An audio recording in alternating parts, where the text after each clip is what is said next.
చాలా సంవత్సరాల తర్వాత శంతన మహారాజు అడవికి వేటాడడానికి వెళ్తాడు. అప్పుడు అక్కడ ఒక గంగా నది తీరానికి వస్తాడు. ఆ గంగా నది ప్రవాహం ఒక్కసారిగా ఆగిపోతుంది. పక్కనే ఏదో శబ్దాలు జుబ్ జుబ్ అని శబ్దాలు వస్తుంటాయి. ఏంటా శబ్దాలన్నీ పక్కకు తిరిగి చూస్తే అక్కడ ఒక యువకుడు తన బాణాలతోటి ఆనకట్ట కట్టి ఆ ప్రవాహాన్ని ఆపుతుంటాడు. అది చూసిన శంతన మహారాజు అబ్బా ఎంత గొప్ప వీరుడు అనుకొని నువ్వు ఎవరు అని అడిగేలోపే గంగా నది తన పాత రూపాన్ని ధరించి శంతన మహారాజుకి ఎదురుగా వస్తుంది. అప్పుడు గంగా, వీడిని 8వ కొడుకు, ఇంతకాలం ఈయన పెంచి పెద్ద చేశాను. వీడు వశిష్ఠుడి వద్ద వేదంగాలు నేర్చుకున్నాడు. పరశురాముడి వద్ద ధనుర్విద్యలు నేర్చుకున్నాడు. వీడి పేరు దేవవ్రతుడు. ఇక వీని నువ్వు తీసుకువెళ్ళిపో అని గంగ అక్కడి నుంచి వెళ్ళిపోతుంది.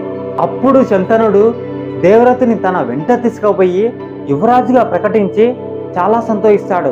అలా 4 సంవత్సరాలు గడిచిన తర్వాత ఒకరోజు శంతన మహారాజు యమునా తీరానికి వెళ్తాడు. అక్కడ అపూర్వమైన సువాసన వస్తూ ఉంటుంది. ఆ సువాసన వచ్చిన దిక్కుగా వెళ్తే అక్కడ ఒక అపూర్వమైన సుందరి శరీరం నుంచి ఆ సుగంధం వస్తున్నట్లు తెలుసుకొని ఆమెను పలకరించి, ఎవరు నువ్వు, ఇంతకు ఎవరు కూతురివి అని అడుగుతాడు. అప్పుడు ఆమె, నేను దాశరాజ కూతురిని, నా పేరు మస్తగంధి, ఇంకా నన్ను యోజన గంధి అని కూడా పిలుస్తారు. మా తండ్రి చెప్పినందుకు ఇక్కడ నేను తెప్ప నడుపుతూ మనుషులను ఈ నదిని దాటిస్తున్నాను అంటుంది ఆమె.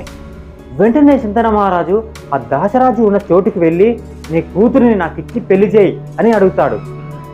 నీలాంటి అల్లుడు దొరికితే అంతకన్నా నాకేం కావాలి, కానీ నా కూతురికి పుట్టబోయే కొడుకుని నీ అనంతరం రాజుని చేస్తానంటేనే ఈ పెళ్లి జరుగుతుంది అని దాశరాజు అంటాడు. అప్పుడు శంతనుడు, నా తర్వాత రాజయ్యేది నా పెద్ద కొడుకైన దేవవ్రతుడు కదా, అలా ఎవరు కుదురుతుంది అని అంటాడు. అయితే పెళ్లి జరగదు అని దాశరాజు అంటాడు. ఇంకా ఈ పెళ్లి జరగదు అని బాధపడుతూ విచారంగా హస్తినాపురానికి వస్తాడు శాంతనుడు. శాంతనుడు బాధపడడం గమనించిన దేవవ్రతుడు దగ్గరికి వెళ్ళి కారణం అడుగుతాడు. అప్పుడు శాంతనుడు దాశరాజు కూతురు గురించి చెప్తాడు. వెంబడే దేవవ్రతుడు తన పరివారాన్ని వెంట పెట్టుకొని దాశరథి దగ్గరికి వెళ్ళి, నీ కూతురికి నా తండ్రి గారికి ఇచ్చి పెళ్లి చేయమని అడుగుతాడు. అప్పుడు దానికి దాశరాజు, బాబు, ఈ అమ్మాయి ఉపరిచర వసువు కూతురు, దీని నాకిస్తూ దీన్ని తగిన వరుడికిచ్చి పెళ్లి చేయమన్నాడు. ఇంకా దీని పేరు సత్యవతి. అసిద్ధుడైన దేవవల్లుడు కూడా దీన్ని పెళ్లి చేసుకోవాలనుకున్నాడు, కానీ నేను అప్పుడు కూడా ఒప్పుకోలేదు. కానీ మీ తండ్రి గారు చేసుకుంటానంటే నేను తప్పకుండా ఇస్తాను. కానీ నాకున్నదల్లా ఒక్కటే ఒక భయం, నువ్వేమో మహాయోధుడివి, ఇంకా మహావీరుడివి. సత్యవతికి పుట్టబోయే వాళ్ళు నీ ముందల ఇంతకీ చాలరు, అదే నా భయం. అందుకే నేను ఈ పెళ్ళి వద్దనుకుంటున్నాను అంటాడు. అప్పుడు దేవవ్రతుడు దాశరాజుతో ఇలా అంటాడు, అలా అయితే నాకు నా తండ్రి రాజ్యం మక్కర్లేదు. సత్యవతికి పుట్టబోయేవాడే అందరితో పాటు నా కూడా రాజుగా ఉంటాడు. అందరి ముందు నేను ఈ శపథం చేస్తున్నాను అని అంటాడు. ఇలాంటి ప్రతిజ్ఞ అందరూ చేయగలరా? నువ్వు రాజధాగం చేసినంత మాత్రాన నీకు పుట్టబోయే పిల్లలు ఊరుకుంటారా అని దాశరాజు అంటాడు.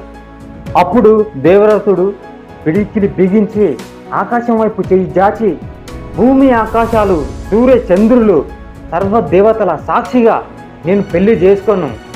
ప్రతిజ్ఞాలు కఠోర బ్రహ్మచర్య వ్రతాన్ని కొనసాగిస్తాను, ఇదే నా ప్రతిజ్ఞ అని అంటాడు. వెంబడే, అహో దేవవ్రత, ఇప్పుడు చేసిన ఈ ప్రతిజ్ఞ యావత్ జీవితం పరిపాలించగలవు. భవిష్యత్తులో నీ కీర్తి అజారమరమై సూర్య చంద్రులు భూమి ఆకాశాలు ఉన్నంత వరకు శాశ్వతమై ప్రకాశిస్తుంది. మహాభీష్మమైన ప్రతిజ్ఞను వహించవు కనుక ఇప్పటి నుండి భీష్ముడు అని ప్రపంచం నిన్ను ఆదర్శ పురుషుడిగా ఆరాధించుగాక. విజయోస్తు దేవవ్రత, వీరవ్రతుడైన నీకు దిగ్విజయోస్తు అని ఆకాశం నుండి పూలవర్షం కురుస్తూ ఆకాశమే మాట్లాడినట్టుగా అంత గట్టిగా మాటలు వినిపించాయి. వెంటనే దాశరాజు తన కూతురిని తోలుకొని భీష్ముని వెంట హస్తినాపురానికి వస్తారు. అది చూసిన శంతన మహారాజు అక్కడ జరిగిన విషయాలు అన్నీ తెలుసుకొని కుమారుణ్ణి కౌగిలించుకొని ఏడుస్తూ, నాయనా చిరంజీవి, ధర్మ విరుద్ధమైన నీ తండ్రి కోరికను తీర్చడం కోసం నీ అంతకు నువ్వే నీ జీవితాన్ని శపనాగ్నిలో వేసుకున్నావా తండ్రి? నీలాంటి పవిత్ర కుమారుడిని నేను పొందినందుకు నేను ధన్య చరిత్రుడనయ్యాను. ప్రపంచంలో మహావీరుడువై, అజేయుడువై, అరిలోక భయంకరుడువై విలసిల్లు నాయనా. అంతేకాక ఆ మృత్యువు కూడా దరిదాపులకు చేరని స్వచ్ఛంద మరణం నీకు వరంగా ఇస్తున్నాను అని శంతన మహారాజు భీష్ముడికి దివ్య శక్తులను ఇచ్చి మహత్తరమైన వరాలను ప్రసాదించాడు. తర్వాత శంతన మహారాజుకి సత్యవతికి పెళ్లి జరుగుతుంది. శంతన మహారాజుకి సత్యవతికి పెళ్లి జరిగిన తర్వాత ఏం జరిగింది? అన్ని శక్తులు వరంగా పొందిన భీష్ముడు తర్వాత ఏం చేసిండు? అసలు పాండవులు కౌరవులు ఎలా పుట్టారు? ఇలా అనేక రకాల ప్రశ్నలకు వచ్చే వీడియోలో సమాధానం తెలుసుకుందాం. అయితే ఈ వీడియోకు ఒక లైక్ చేసుకొని మీకు నచ్చితేనే ఈ వీడియో మీ వాళ్ళకి షేర్ చేయండి. అలాగే మీకు ఒక ప్రశ్న, మహాభారతంలో మీకు నచ్చే క్యారెక్టర్ ఏదో కింద కామెంట్ చేయండి. వచ్చే వీడియోలో మీ ముందుంటా. Thank you, bye.